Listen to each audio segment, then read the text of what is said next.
So I came across an interesting tweet from Gold Key.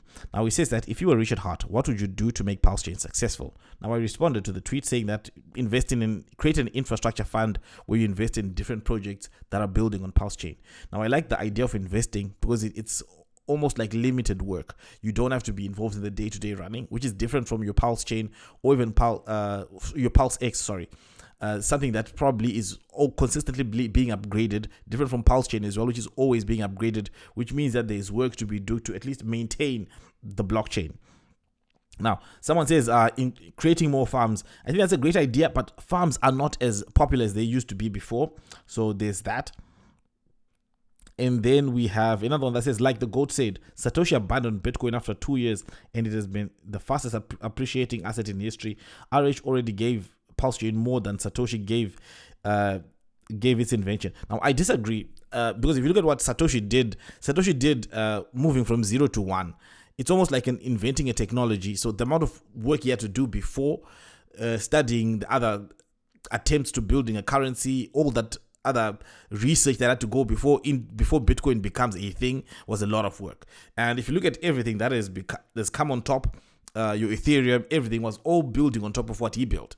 So the job that Satoshi did is a lot harder than what anyone else who built on top did. It's by far much harder.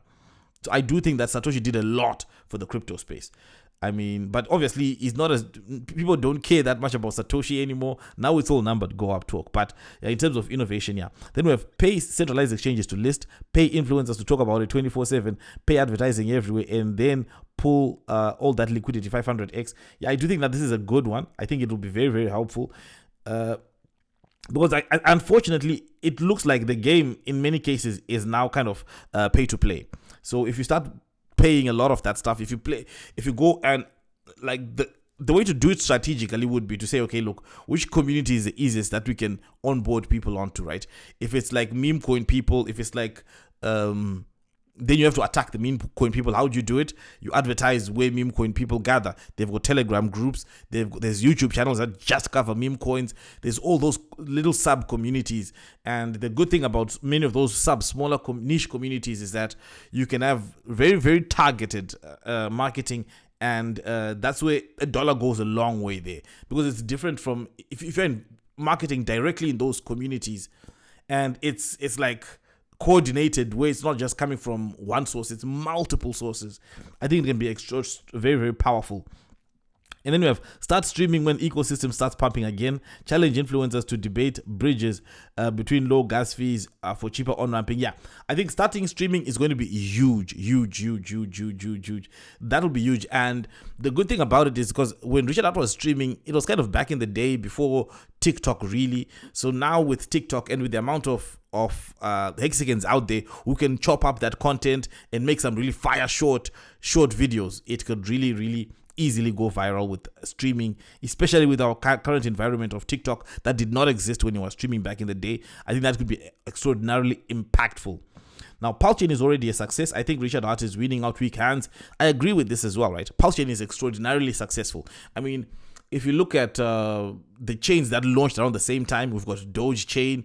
No one talks about it. I mean, last time I checked, the volume was very, very low. You've got Shiba Inu, they have their own chain. You've got many chains that are just kind of wither away. You've got PulseChain, Fair, PulseChain, Ethereum Fair, Ethereum Proof of Work, all of those. So PulseChain is already successful. I mean, what has been pulled off here is incredible. It's really, really incredible. Then it says, send every meme to the moon, pay child support towards eHex. Pump up that eHex. Then get a better block explorer. Now, this one, I think a lot of people are talking about block explorer. Yeah, that we need a better block explorer. Sorry, and then someone says that exactly what he's doing now. Keep letting the weak hands sell now. Allow others to buy cheaper. Exactly. So basically, I think, look, there's a lot of good points here that I think that can really, really make PulseChain even more successful. Now, I do not think it's not successful right now. I think it is very successful, but I think that more can be done to really kind of pump up that juice. Anyway, guys, thank you guys for watching, and I'll see you again next time.